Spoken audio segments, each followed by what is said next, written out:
AKC भारतीय कृषि अनुसंधान संस्थान नई दिल्ली, संयुक्त निदेशक प्रसार डॉक्टर BS तोमर, संयुक्त निदेशक शिक्षा डॉक्टर रश्मि अग्रवाल, पूजा संस्थान के संभाग अध्यक्षगण, माननीय केंद्रीय कृषि एवं किसान कल्याण मंत्री जी के मीडिया सलाहकार श्री हरीश कश्यप, मीडिया से प्रेस और मीडिया से उपस्थित सम्मानीय अतिथिगण, प्रेस मीडिया कमेटी के सारे सदस्यगण, मैं आप सबका स्वागत करता हूं पूसा कृषि विज्ञान मेला 2022 के अवसर पर आयोजित इस प्रेस कॉन्फ्रेंस। और सबसे पहले हम संयुक्त निदेशक प्रसार डॉक्टर BS तोमर जी को अनुरोध करता हूं स्वागत भाषण के लिए। सभी को नमस्कार। सभागार में उपस्थित हमारे मीडिया के सभी साथीगण, संस्थान के हमारे निदेशक डॉक्टर AKC साहब, संयुक्त निदेशक शिक्षा डॉक्टर रश्मि अग्रवाल, विभागाध्यक्ष, स्कूल कोऑर्डिनेटर्स और माननीय केंद्रीय मंत्री जी के मीडिया एडवाइजर कश्यप साहब और बाकी सभी सभागार में उपस्थित बंधुओं का संस्थान की तरफ से अपनी तरफ से आप लोगों का स्वागत करता हूं और आपको अवगत कराना चाहता हूं कि जो आज हम प्रेस कॉन्फ्रेंस का आयोजन कर रहे हैं उसका मुख्य उद्देश्य है आपको हमारे 3 दिवसीय कृषि विज्ञान मेला, जो पूसा कृषि विज्ञान मेला के नाम से जाना जाता है, इसके बारे में जो गतिविधियां आयोजित की जाएंगी उनकी जानकारी आपको उपलब्ध कराई जाएगी और जो गतिविधियां होंगी उसकी संक्षिप्त नोट के रूप में आपको किट के साथ उपलब्ध कराई गई है और बाकी विस्तार से मेले के अंदर कौन कौन से सत्र होंगे, उनकी प्रमुख आकर्षण केंद्र क्या होंगे, उसके बारे में मैं अपने संस्थान के निदेशक डॉक्टर AKC साहब से अनुरोध करूँगा कि आप मीडिया बंधुओं को उनके बारे में सब संबोधित करें। धन्यवाद तोमर। पूसा कृषि विज्ञान मेला 2022 के आयोजन के अवसर पर जो यह प्रेस कॉन्फ्रेंस बुलाई गई है उसमें मैं आप सभी लोगों का स्वागत करता हूँ। हमारे साथी डॉक्टर तोमर, डॉक्टर मणि, सभी विभागों के अध्यक्ष, माननीय मंत्री जी के मीडिया सलाहकार हरीश जी और ICR से डॉक्टर अमृत शर्मा जी जो प्रेस का कार्य देखते हैं और मीडिया से जितने आए हुए हमें सारे भाई बहन हैं, उन सबका मैं इस मेले में स्वागत करता हूँ। मैं हमेशा ये कहता हूँ कि पूसा संस्थान एक मंदिर है और इस मंदिर के देवता हैं किसान और वैज्ञानिक जो यहाँ पर काम करते हैं वो है पुजारी। तो हम पुजारियों को हमेशा इस अवसर की प्रतीक्षा होती है कि साल में जब यह कृषि विज्ञान मेला आयोजित किया जाता है तो उसमें भारी से भारी संख्या में किसान आए और जो संस्थान के द्वारा विकसित तकनीकियां हैं, ज्ञान है, उनके साथ हम साझा कर सकें ताकि वो उसका अधिक से अधिक फायदा उठा सकें। इस वर्ष का कृषि विज्ञान मेला 9 मार्च से लेकर 11 मार्च तक लगाया जा रहा है और इसका उद्घाटन माननीय केंद्रीय कृषि एवं किसान कल्याण मंत्री श्री नरेंद्र सिंह तोमर जी के द्वारा किया जाएगा।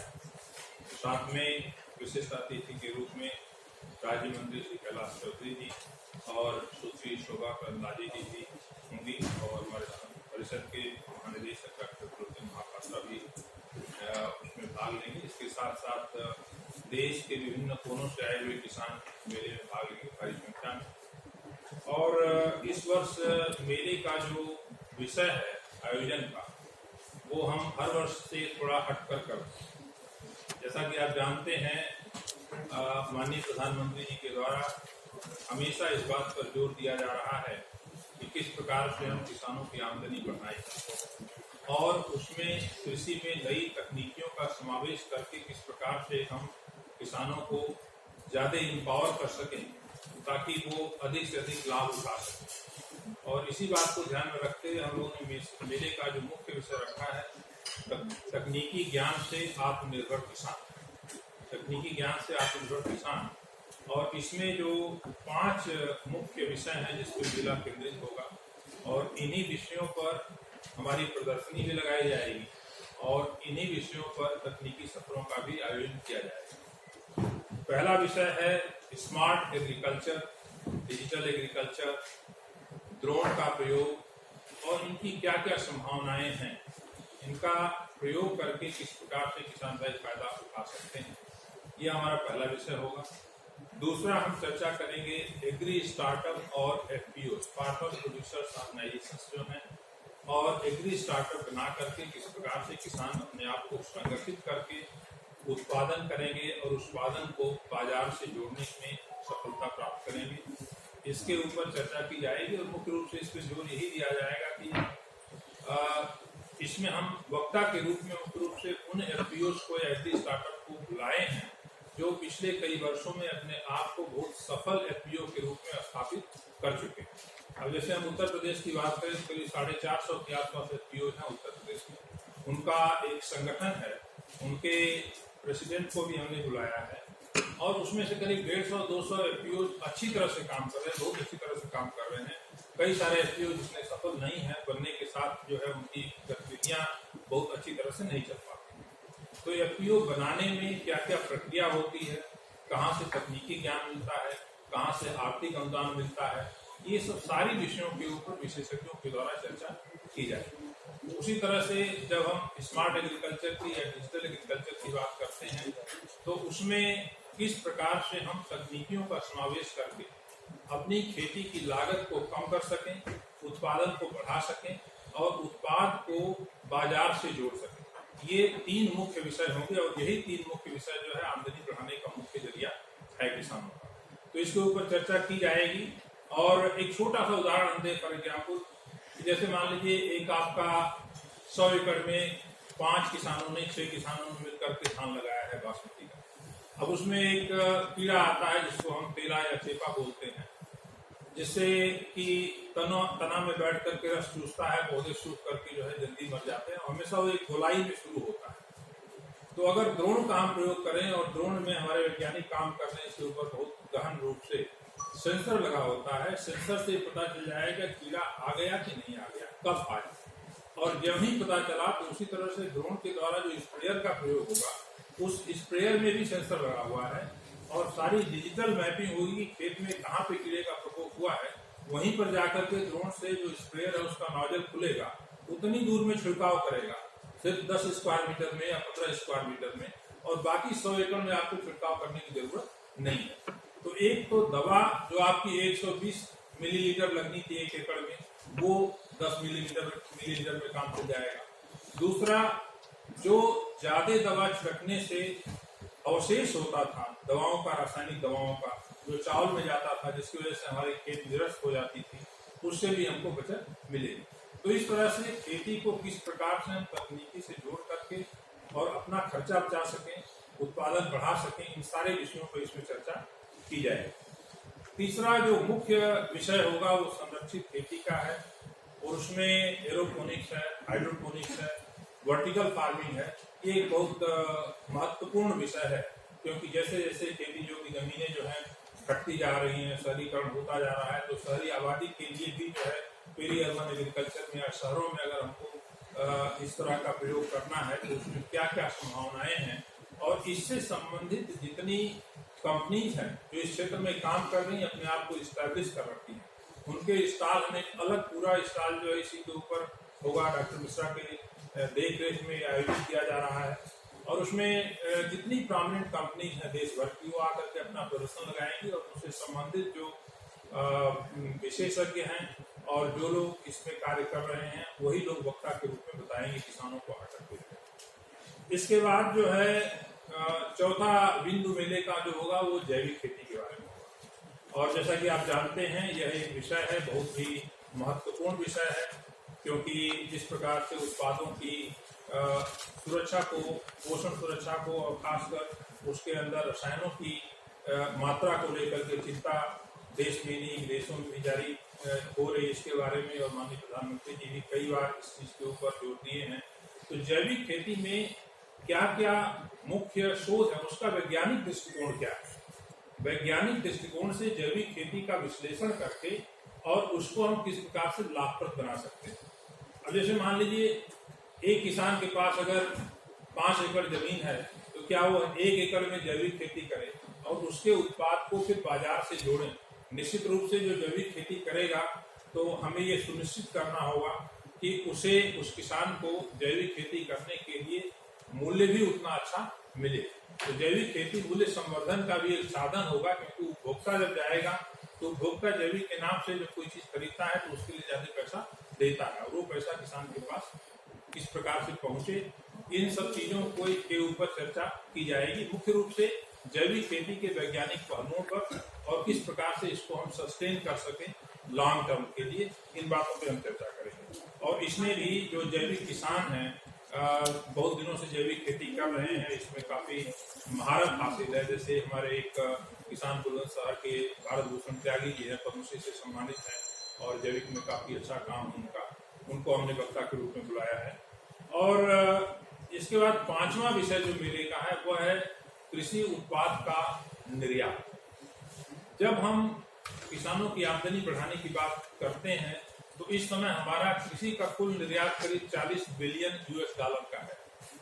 अगर आमदनी को दोगुना करना है तो उसी अनुपात में हमको निर्यात को भी बढ़ाना है, क्योंकि निर्यात से पैसा ज्यादा आता है। तो 40 को अगर हमें 80 बिलियन डॉलर ले जाना है या 60 बिलियन डॉलर ले जाना है तो इसके ऊपर क्या क्या महत्वपूर्ण बिंदु हैं, अपीडा से मिल करके, एक्सपोर्टर से मिल करके और अलग अलग क्षेत्रों में जो कार्य कर रहे हैं लोग एक्सपोर्ट से संबंधित, उनसे चर्चा करेंगे। अपीडा के चेयरमैन को भी बुलाया है और अपीडा के चेयरमैन हमारे संस्थान के छात्र रहे हैं, काफी उत्साहित हैं वो इस बात को लेकर के किस प्रकार से नए उत्पादों का, जैसे वन डिस्ट्रिक्ट वन प्रोडक्ट एक कार्यक्रम है, उत्तर प्रदेश सरकार बहुत बड़े पैमाने पर इसको चला रही है और कुछ क्षेत्रों में चिन्हित किया गया है, जैसे काला नमक चावल है जो कि पूर्वी उत्तर प्रदेश के 11 जिलों में भौगोलिक रेखांकन के अंदर संरक्षित किया गया है उसे, तो उसकी खेती बढ़ा करके कैसे हम विश्व बाजार में उसे ले जाएं और उससे किसानों को ज्यादा लाभ मिल सके। तो कृषि निर्यात के ऊपर चर्चा होगी और इसके साथ साथ एक और महत्वपूर्ण कार्यक्रम का आयोजन किया जाएगा मेले के अंदर, वो है हमारा एक पूसा एग्री कृषि हाट, उसका उद्घाटन भी माननीय मंत्री जी के द्वारा किया जाएगा। और इस हाट में करीब 2.5 एकड़ के परिसर में ये बनाया गया, इसी कैंपस के अंदर है। इसमें करीब 60 दुकानें हैं और बहुत बड़ा ओपन स्पेस है। इसका उद्देश्य यह है कि किस प्रकार से किसान उत्पादक संगठन, individual farmers, self help group, स्वयंसेवी जो संगठन है, महिलाएं हैं, किसान अपना उत्पाद ले आकर के यहाँ पर बेच सके। दिल्ली में बैठे दिल्ली वासी अगर ताजी सब्जियां, फल आकर के हफ्ते में कम से कम एक दिन सैटरडे संडे को मार्केटिंग करना चाहते हैं, रोज आना चाहते हैं, तो वो हमेशा हाट जो है खुला रहेगा। उसमें चाहे कोई अचार बना रहा हो, कोई चाहे बड़ी बना रहा हो या कोई अपने घरेलू स्तर पे जो है नमकीन बना रहा हो, बिस्किट बना रहा हो, इस तरह के बहुत सारे जो उत्पाद हैं जो घरेलू स्तर पे किसान बना रहे हैं या स्वयंसेवी संगठन बना रहे हैं, उनको विपणन का मौका इस पूसा एग्री कृषि हाट के अंदर दिया जाएगा। और खासकर जैसे ऑर्गेनिक जो उत्पाद हैं उनको बिक्री के लिए विशेष रूप से काउंटर होगा। इसी तरह से भारतीय कृषि अनुसंधान परिषद जो है उसके अंतर्गत करीब 105 संस्थान काम करते हैं। पूसा उनमें से एक है, सबसे बड़ा है, सबसे पुराना है, लेकिन और संस्थानों में भी विशेष उत्पाद बनाए जाते हैं। जैसे आप राष्ट्रीय डेयरी अनुसंधान केंद्र करनाल में है तो उनका पनीर बहुत अच्छा होता है, उनका जो है कलाकंद बहुत अच्छा होता है और करनाल के वासी जो है उसका पूरा फायदा उठाते हैं। दिल्ली के लोगों को उसका फायदा नहीं मिल पाता है। तो आईसीआर की उसमें 8 से 10 दुकानें जो हैं, आईसीआर के जितने संस्थान हैं और उनके जो उत्पाद विशेष हैं उनके लिए हम रखेंगे ताकि दिल्ली वासी भी उन सारी चीजों का फायदा यहाँ पर बैठे बैठे उठा सके और उनको वहाँ से सप्लाई कर दिया जाएगा। तो ये अपने आप में एक बड़ी नायाब चीज होगी और पहला प्रयोग होगा जहाँ पर हम किसानों को मौका देंगे। दिल्ली हाट में तो आप देखते हैं, दिल्ली हाट प्रीतमपुरा में है या किदवई नगर में है, जनकपुरी में है, लेकिन वहाँ पर दूर दूर से ज्यादा डाइवर्सिफाइड प्रोडक्ट है, हैंडीक्राफ्ट है और इस तरह की चीजें हैं। लेकिन हमारा मुख्य उद्देश्य जो है कृषि उत्पादों को बढ़ावा देना होगा और किसानों के द्वारा, किसान संगठनों के द्वारा ग्रामीण स्तर पर किस प्रकार से उनको हम यहाँ पर ले आकर के कर सकते हैं, उसके ऊपर मुख्य रूप से हम वो करेंगे। मैं ये कहना चाहूँगा कि यह संस्थान अपनी स्थापना 1905 में इसकी हुई थी। तब से लेकर के अब तक देश की खाद्यान्न और पोषण सुरक्षा में और साथ ही साथ कृषि के क्षेत्र में मानव संसाधन विकास के क्षेत्र में बहुत महत्वपूर्ण भूमिका निभा रहा है और उस भूमिका को हम लोग बखूबी निभा रहे हैं और उस दिशा में हमेशा हम प्रयासरत रहते हैं। पिछले वर्ष जो प्रमुख उपलब्धियां संस्थान की रही हैं उनको मैं संक्षिप्त में आपके साथ चर्चा करूंगा और प्रेस विज्ञप्ति जो आपको दी गई है उसमें इन बातों की चर्चा की गई है। इससे संबंधित अगर कोई प्रश्न होगा तो उसको भी हम लोग लेंगे और हमारे साथी जितने हमारे साथ जुड़े हुए हैं कोई प्रश्न विशेष अगर किसी व्यक्ति से संबंधित है तो उसका भी जवाब आपको दिया जाएगा।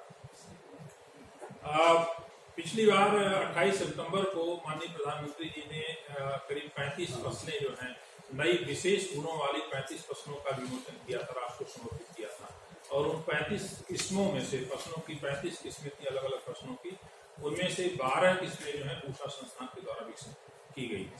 तो संस्थान का रोल आप इस तरह से देख सकते हैं कितना महत्वपूर्ण है। अगर हम बासमती चावल की बात करें तो आपको बताएं कि इस संस्थान के द्वारा विकसित बासमती की किस्में उनके निर्यात से प्रतिवर्ष देश को करीब 30,000 करोड़ रुपए विदेशी मुद्रा प्राप्त होती है और करीब करीब इतनी ही मात्रा में चावल जो है देश के अंदर कंजम्पशन इसका होता है। तो इसमें हमारी 3 प्रमुख किस्में थी जो बहुत बड़े पैमाने पर लगाई जाती है। उसमें पूषा बासमती 1121 है, पूषा बासमती 1509 है और एक पूषा बासमती 1401 है। ये 3 किस्मों को अगर साथ मिला दिया जाए तो कुल रकबा और कुल उत्पादन करीब 95-96% इन्हीं 3 किस्मों का है। समस्या थी कि इन तीनों किस्मों में पत्ती का झुलसा रोग और झोंका रोग, जिसको ब्लास्ट की बीमारी बोलते हैं, और झोंका रोग जो पत्ती का झुलसा रोग जो है बैक्टीरियल लीफ ब्लाइट है, ये 2 बीमारियां बहुत आती थी जिसकी वजह से इसमें काफी नुकसान हो जाता था। और इसी के चलते जो ब्लास्ट की बीमारी है, झोंका रोग आता है, उसका नियंत्रण करने के लिए एक फफूंदनाशी दवा ट्राइसाइक्लाजोल का प्रयोग किया जाता है। ट्राइसाइक्लाजोल के प्रयोग करने की वजह से कई बार इसका रेजिड्यू यूरोपियन यूनियन में जब चावल निर्यात होता था तो वहाँ पे वो क्षेत्र जो है काफी सेंसिटिव है इस चीज को लेकर के, तो रेजिड्यू प्राप्त होने की वजह से हमारा बासमती चावल का निर्यात जो है यूरोपियन यूनियन में 2016 की तुलना में पिछले 3 साल के अंदर घट करके करीब 2.5 लाख टन हो गया था। 5 लाख टन से 2.5 लाख टन हो गया था। तो एक चिंता का विषय था और इस पे हम लोग काम कर रहे थे। अब इस वर्ष हम लोगों ने 3 नई किस्में विमोचित की हैं और माननीय मंत्री जी के द्वारा उसका बीज पहली बार किसानों को उपलब्ध कराया जाएगा। उसमें से पूषा बासमती 1509 का सुधार करके हमने पूषा बासमती 1847 निकाली है, पूषा बासमती 1121 का सुधार करके पूषा बासमती 1885 निकाली है और पूषा बासमती 1401 का सुधार करके पूषा बासमती 1886 निकाली है। ये तीनों किस्में जो हैं झुलसा और झोंका रोग के लिए प्रतिरोधी क्षमता रखती हैं। इसमें दवा छिड़कने की जरूरत नहीं होगी। 1 एकड़ में धान के खेत में दवा का खर्च जो है 3,000 से 4,000 रुपए आता है। तो जब दवा का छिड़काव नहीं करना होगा तो ये सीधे बचत होगी। दूसरी बात, जब दवा का छिड़काव नहीं करेंगे तो दवाओं का अवशेष चावल के अंदर नहीं आएगा। जब अवशेष नहीं आएगा तो उसका अच्छा दाम भी बाहर मिलेगा। जो हमारी रेपुटेशन है बासमती चावल की उसको और पुनर्स्थापित करने में हम लोगों को मदद मिलेगी और साथ ही साथ जब नुकसान नहीं हुआ बीमारियों से, कीड़ों से, तो उत्पादन भी बढ़ेगा। तो यह एक मुख्य अनुसंधान इस बार हुआ है जो कि हम किसानों के पास लेकर के जाएंगे। इसी तरह से गेहूं में एक ड्यूरम की और एक एस्टिवम गेहूं की किस्में विकसित की गई हैं जो बायोफोर्टिफाइड हैं, जिसमें आयरन और जिंक की मात्रा ज्यादा है। ये 2 पोषक तत्व हैं, सूक्ष्म पोषक तत्व हैं, जिसको हम सवेरे आमतौर पे आप देखते हैं जिंक के लिए कोरोना के पीरियड में जिंकोवा टेबलेट लेते थे लोग, आयरन की भी गोली खाते हैं। अब इन किस्मों के अंदर आयरन और जिंक की मात्रा काफी बढ़ाई गई है। तो ये बायोफोर्टिफाइड किस्में जो है विशेष रूप से पोषण सुरक्षा देने में बहुत महत्वपूर्ण रोल अदा करेंगी, जिसमें एक किस्म है HI 1636 और दूसरी किस्म है जो ड्यूरम गेहूं की है वो HI 8823 है।